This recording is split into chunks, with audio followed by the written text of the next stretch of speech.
Alors on est parachat. Quel paracha? Nitzavim. Nitzavim. Paracha extraordinaire. Parachat Nitzavim. Dans cette paracha, on parle du retour des Bnei Israël vers Hachem. Étant en exil, Ve'ata tashuv ve'shama'ata bekol Hashem Elokecha. Tu vas revenir et tu vas écouter la voix d'Hachem. Ve'shav Hashem Elokecha et shevutcha. Akadosh Baruch Hu lui aussi va te ramener. Ensuite, on parle de la mitzvah de Ubacharta Bachaim. Tu choisiras dans la vie. Le libre arbitre avec une mitzvah de bien choisir. C'est Akadosh Baruch Hu nous dit, je te donne le choix, mais je te demande de bien choisir. Celui qui fait un bon choix dans la vie, il a accompli une mitzvah. Il fait une mitzvah parce qu'il a écouté le papa qui lui a dit, fais comme ça. Ah, on est bien content quand nos enfants nous écoutent. Akadosh Baruch Hu nous dit, fais. Mais quand on dit à nos enfants, des fois, eux, ils sentent que c'est pas pour leur intérêt. Et Akadosh Baruch Hu nous dit, Bachaim, je te dis que la vie, elle est là. Choisis, c'est pour toi. Ça, c'est le deuxième point de la paracha. Troisième point, qui a mitzvah hazot. On ne peut pas ne pas parler de cet élément essentiel. Qui a mitzvah hazot asher anochi metzavecha. La mitzvah que je t'ordonne, lo niflet imimcha. Elle n'est pas écartée de toi, elle n'est pas différente de toi. Lo bashamayim hi, elle n'est pas dans le ciel. Pour dire qui va aller me la chercher dans le ciel. Lo me'ever layam, elle n'est pas à travers les mers, pour dire qui va traverser à travers les mers. Non. Ki karov elecha hadavar me'od, beficha ubilvavcha la'asoto. La chose est proche de toi. Il suffit de la vouloir dans ton cœur, de la dire dans ta bouche. Combien de centimètres il y a entre la bouche et le cœur? C'est très proche. Elle est là. Tu peux le faire, tu dois le faire. Rachid dit en vérité, si elle était dans le ciel, tu aurais dû monter la chercher. Comme ça, Rachid. Rachid qui est pshat. Il nous dit, si elle était dans le ciel, tu aurais dû aller la chercher. Bah, pshat, Rachid. Qu'est-ce que Rachid veut dire? Ça veut dire que si demain, tu dois faire des efforts, et que pour toi, c'est très dur, tu dois quand même le faire. C'est tellement important, c'est ta vie. Ki hu chayecha, il dit, c'est pour ta vie, les man chayecha. Quand c'est pour la vie, on ne pose pas de questions. Mais je vais te donner une bonne nouvelle, Yohan, c'est qu'elle est proche. Elle n'est pas loin. Elle est facile. De quoi on parle? Le Ramban ramène les deux explications. La première, on parle de la Torah. La Torah est proche. On a l'impression qu'elle est loin, mais elle est très très proche. Quand tu parles à quelqu'un qui ne sait pas c'est quoi Shabbat, ou qui ne sait pas c'est quoi l'étude, tu lui parles. On dirait que c'est de quoi tu es en train de me parler. Quand on le fait, on voit que c'est très proche. Pareil que c'est très proche, c'est tellement bien, c'est tellement bon. Alors automatiquement, comment il dit le Midrash, Lo lera'atrem natati lachem et atova. Et là, les tovatrem, je vous ai donné tout pour votre bien. C'est proche. Nos chachamim se sont beaucoup attardés sur le « c'est proche ». Qu'est-ce que ça veut dire « c'est proche », c'est facile? Est-ce que c'est vraiment facile ou pas? Hein? Qu'est-ce que vous dites? On a l'histoire connue. C'est quoi l'histoire qu'on ramène toujours sur ça, le Midrash Tanchuma? L'histoire du pêcheur. Ça vous rappelle? Le pêcheur de poissons. Que Eliyahu Hanavi passe à côté de lui et il commence à se moquer d'Eliyahu Hanavi. J'imagine qu'il ne savait pas qui y avait devant lui. Il se moquait de lui. Il lui a dit, ah bon, tu te moques comme ça, tu es léger. Qu'est-ce que tu vas répondre à ton créateur que tu n'as pas étudié la Torah? Hein? Mais là, je me suis arrêté en plein Ramban. Le Ramban, il dit, c'est ou sur la Torah ou sur la Teshuvah. Hein, la mitzvah qui est facile, ou la Torah ou la Teshuvah. La Teshuvah aussi, quand on arrive à Rosh Hashanah Kippour, on dit comment je vais changer comme ça? Du jour au lendemain, je peux changer. je suis très attaché à quelque chose, où j'ai beaucoup de mal à faire. Est-ce que je peux changer comme ça rapidement? Alors que ces jours-là vont s'appeler Aseret, Yémé, Teshuva. Comment on va faire Teshuva? Mais c'est dur de faire Teshuva. Quand quelqu'un, ou c'est dur, parce que l'homme fait ses fautes par attachement, donc c'est très dur, ou c'est dur, parce que l'homme fait ses fautes par négligence. Et c'est dur de dire « Ah, je ne dois pas parler du Lachon Hara. Moi, je pense même pas. » Ou parce que l'homme, il fait les fautes, parce qu'il est attaché à la faute. Et le Ramban, il nous dit « Non, c'est facile de faire tes chouvas. Harata, tu regrettes, tu abandonnes, et tu fais vidouille. » Hein, si je te dis ça sur ce que je t'ai dit hier, tu vas me dire « Mais c'est dur. » Non, du jour au lendemain, comment?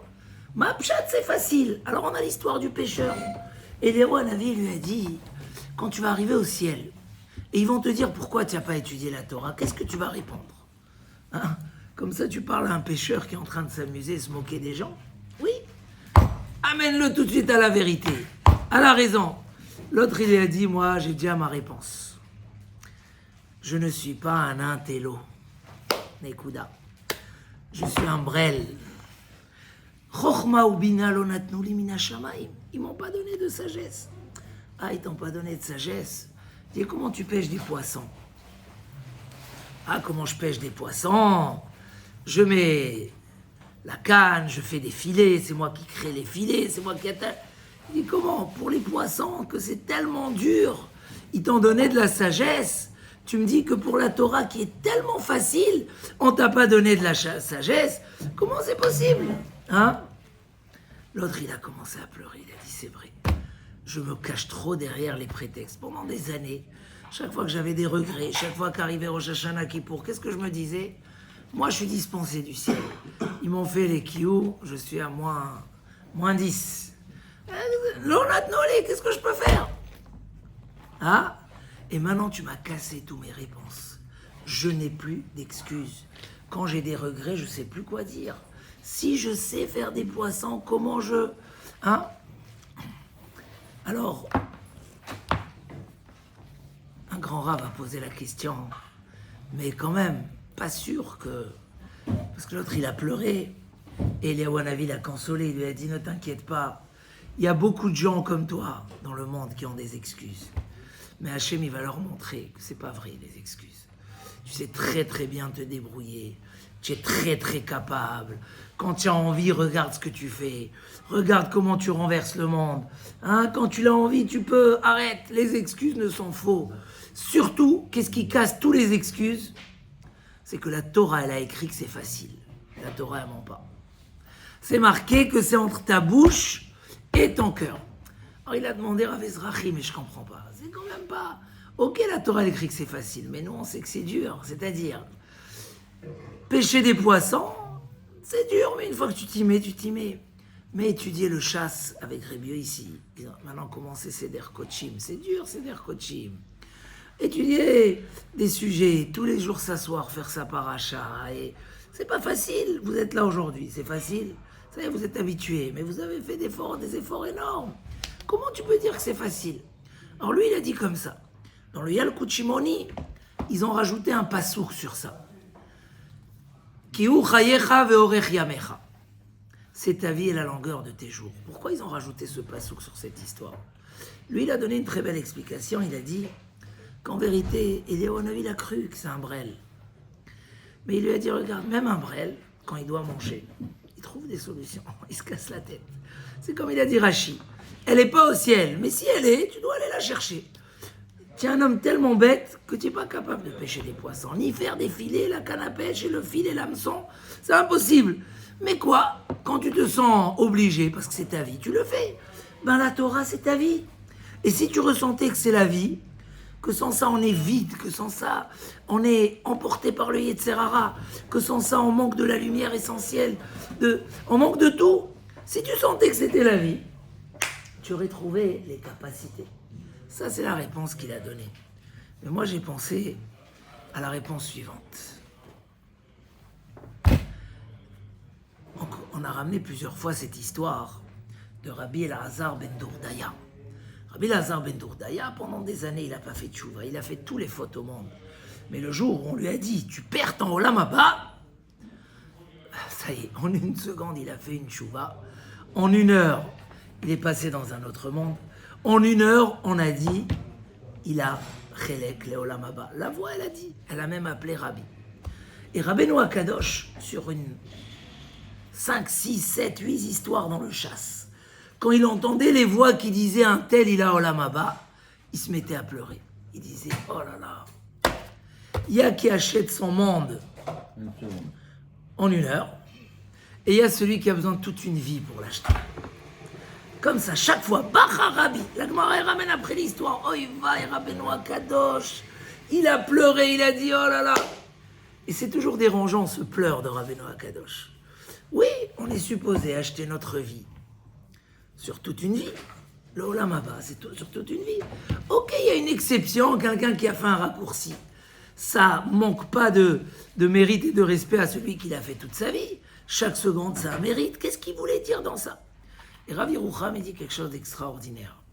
On a toujours l'impression qu'accéder aux mitzvot, accéder à la tchouva, accéder à la grandeur, c'est un très long chemin. Et à cause qu'on croit que c'est un très long chemin, qu'est-ce qu'on fait? On traîne. On ne se sent pas capable. On attend encore Rosh Hashanah qui pourrit passe. Et comme ça, on revient à l'habitude. Un homme, il a l'impression qu'il a du mal à changer, que c'est trop dur. Un homme, il a l'impression que la Gemara, c'est pas pour lui. Il a l'impression que ça, c'est pas pour lui. Il a l'impression comme ça. Rabbeinu Akadosh, il a dit combien on perd des choses à cause de ça. Qu'on va dire, bon, je vais faire léat. Vous connaissez ce mot très aimé par les Français. Léat. Léat, pourquoi? Parce que je ne suis pas capable, parce que c'est trop dur. Alors il me faut beaucoup du temps, et des fois ça prend quelques années. Mais tu as perdu entre-temps quelques années, parce que tu n'as pas fait ce qu'il fallait faire. Il dit en vérité, accéder au bien, c'est en 1 seconde. Mais quoi? C'est l'homme qui empêche. Pourquoi c'est dur? Pourquoi c'est lent? C'est parce que l'homme, il met des barrages. Mais si tu enlèves tous les barrages, c'est très rapide, c'est très simple. Il y a des choses dans la vie que si on les prend, on les aurait jamais fait. Mais l'urgence, l'importance, ta femme qui est par derrière, ou je sais pas, tu fais des choses énormes en 1 seconde. Mais quoi? Un homme, il met trop de paresse, et il met machin, alors il n'arrive pas. Il dit Rav Yerucham, Veze sod azrizout. C'est ça le secret de la zrizout. C'est quoi le secret de la zrizout? C'est d'aller direct et d'enlever les empêchements. Parce que quand tu laisses les empêchements, il y a 2 personnes qui se lèvent. Les 2, ils se sont levés en retard. Il y a un qui, en 5 minutes, il est à la synagogue. Parce qu'il dit, aujourd'hui, il n'y a pas de brosse à dents, il n'y a pas de machin. Je dois arriver, je ne vais pas rater. Et à l'autre, qui tourne, entre le moment où il s'est levé, 3/4 d'heure, il a raté au moins les slichot. C'est quoi la différence? Les 2 étaient pris, les 2 se sont levés. Il y a un, il a 10 barrages pour arriver. Alors, c'est dur ou c'est facile? Non. Pour les 2, c'était facile. Pour les 2, c'était immédiat. Mais il y a un qui a laissé les barrages. Donc, il fallait un léat, il fallait des années. Et pour l'autre, c'était immédiat. Et ça, c'est choquant. C'est choquant. Tu peux voir des fois des gens que du jour au lendemain, hey, tfila tous les jours, machin. Comment du jour au lendemain, tu as changé comme ça? Avant, je devais te pleurer. Viens, machin, je vais venir 1 fois par mois. Du jour au lendemain, tac, tu es là. Il y a des gens au Dafayomi, hein, il y a un comme ça, on l'a chauffé. Il dit non, j'ai plein de travail, je suis débordé tout le temps. Puis Tom, du jour au lendemain, chaque jour maintenant, il sort du Dafayomi, il me dit ah, quel plaisir, quel bonheur. En 1 seconde, il a fini une macérette de 13 feuilles. C'est un déclic, Rav, non? C'est pas un coup de bracha, ça? Non, le déclic, la capacité, elle est là, elle est facile. Tout dépend, qu'est-ce que tu as enlevé. Est-ce que tu as dit, je repousse ça? Comment tu es là ce matin alors que tu es débordé de travail? Dis-moi. C'est tout simplement, tu as dit, il n'y a rien avant le limoud, c'est tout. Ki ou chayecha, c'est ma vie, alors j'y vais tout de suite. Le soda zrizout, c'est qu'on dise, c'est faisable immédiatement. Qu'est-ce qui me dérange? Et tu enlèves les choses qui te dérangent. Et là, tu peux accéder tout de suite. Pour ça, Rabbeinu Akadosh, il pleurait. Parce que c'est pas qu'il pleurait. Lui, bien sûr, était fier d'avoir fait son travail en des années.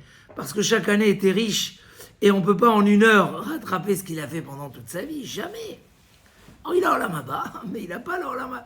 Bon, je veux pas dire ça, mais le Olam Haba de Rabbeinu Akadosh, il est très spécial. Jusqu'aujourd'hui, on étudie les Mishnayot qu'a arrangé ça. Rabbi Eliezer ben Dourdaya ne l'a pas fait.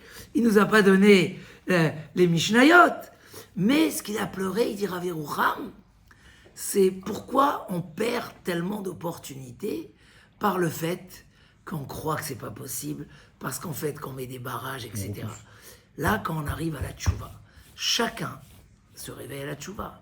Les 3 plus grandes ségoulottes de Rosh Hashanah Kippour, pour déchirer les décrets, pour avoir une bonne année. Hier soir, je les ai rendus fous au cours. Je leur ai montré que le Rosh Hashanah, c'est... tu pleures toute l'année. Toute l'année, tu pleures. Et ça marche pas. Et j'ai envie... Mais tout est décidé maintenant. Pourquoi tu attends dans 2 mois pour te mettre à râler? Maintenant, tous les brachot, c'est Rosh Hashanah. Tout, les kiffs que tu as, tout, c'est Rosh Hashanah. Mamache, après une demi-heure, ils m'ont dit, mais c'est quoi Rosh Hashanah? En fait, c'est toute une vie, chaque Rosh Hashanah, il y a dedans, waouh, tous les racines de tout. Si tu as vu une graine qui a fait pousser un olivier avec des milliards d'olives, des milliers d'olives, énorme, et tout, c'est une petite graine. Elle est là. Rosh Hashanah, c'est la petite graine, il y a tout. N'attends pas pendant l'année n'attends pas, c'est pas... Vas-y, Rosh Hashanah, il faut les opportunités, c'est énorme. Une des choses essentielles, c'est la tchouva, voilà. On a expliqué dans le shofar, les 2 sens du shofar, avec beaucoup plus que ça. Mais, Rosh Hashanah, c'est avant qu'il y ait un shofar, Rambam il dit, réveille-toi de ton sommeil, arrête d'échanger l'éphémère, l'essentiel avec l'éphémère. Au contraire, prends une décision maintenant. Bref, c'est la tchouva. Rosh Hashanah, c'est un jour de tchouva, mais très positif, vers l'avenir. Une tchouva beaucoup plus projeté vers l'avenir que vers le regret. Le regret, Rosh Hashanah, il est secondaire. Pour le regret est essentiel. Mais donc c'est très positif. Chacun, il veut être meilleur. Chacun. Mais souvent, on arrive à Ki ha mitzvah azot, la teshuva, bashamaim. Elle est dans le ciel. Elle est à travers les mers. Non, il faut se rappeler. Si je décide, si je veux, si je prends, c'est immédiat, c'est facile. Nekuda. C'est facile. Quand on dit c'est facile, c'est pas qu'on dire qu'il n'y a pas de difficultés. Ça veut dire que les difficultés, si tu les enlèves, c'est toi qui les enlèves, c'est toi qui décides. D'accord? Et combien de choses? Donc ça peut être un très grand message, cette paracha. Ou bacharta bachaim. Rosh Hashanah, c'est un jour de bechira. Tu choisis, tu décides. Quand tu viens choisir, est-ce que tu veux prendre Ki ha mitzvah azot, la Torah? Est-ce que tu veux prendre la teshuva? Qu'est-ce que tu veux réparer cette année? Donc quoi tu veux t'améliorer? Moi je dis toujours, d'abord, renforcer déjà ce qu'on fait. Parce que si pendant 1 mois tu viens plus au cours, c'est 1 mois de perdu. Donc d'abord, consolider tout ce qu'on fait de bien. Et ensuite, avancer. Et voilà le ridouche que Eliyahu Hanavi a dit aux pêcheurs. En fait, c'est pas que c'est dur. Regarde pour les poissons, tu t'es très bien débrouillé. Donc tu es capable. Pourquoi c'est dur? Parce que tu te caches derrière des prétextes. Tu te dis, c'est pas grave, je peux pas. Tu mets des barrages. En fait, c'est enlève les barrages, enlève les prétextes. Maintenant, tu pleures, voilà, bravo. C'est maintenant que tu vas comprendre. Si on enlève tous les empêchements, les ch'touillottes, comment le Rambam il les appelle, Hevel Varik, Asher lo yatzil, lo yo'il ve lo yatzil. C'est comme quelqu'un qui me dit, normalement je dois venir au cours, mais je dois aller au sport à la place.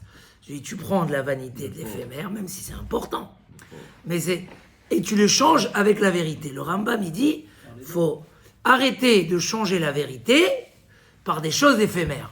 Donc si Bezrat Hashem, on prend les vraies valeurs, on met les vraies valeurs, on comprend, et on essaye d'enlever tous les Yetzer Hara qui nous empêchent, on accède à la Torah, à la Tchouva et au bonheur, à l'instantané, Bezrat Hashem. Bezrat Hashem. Shabbat Shalom et Shana Tova.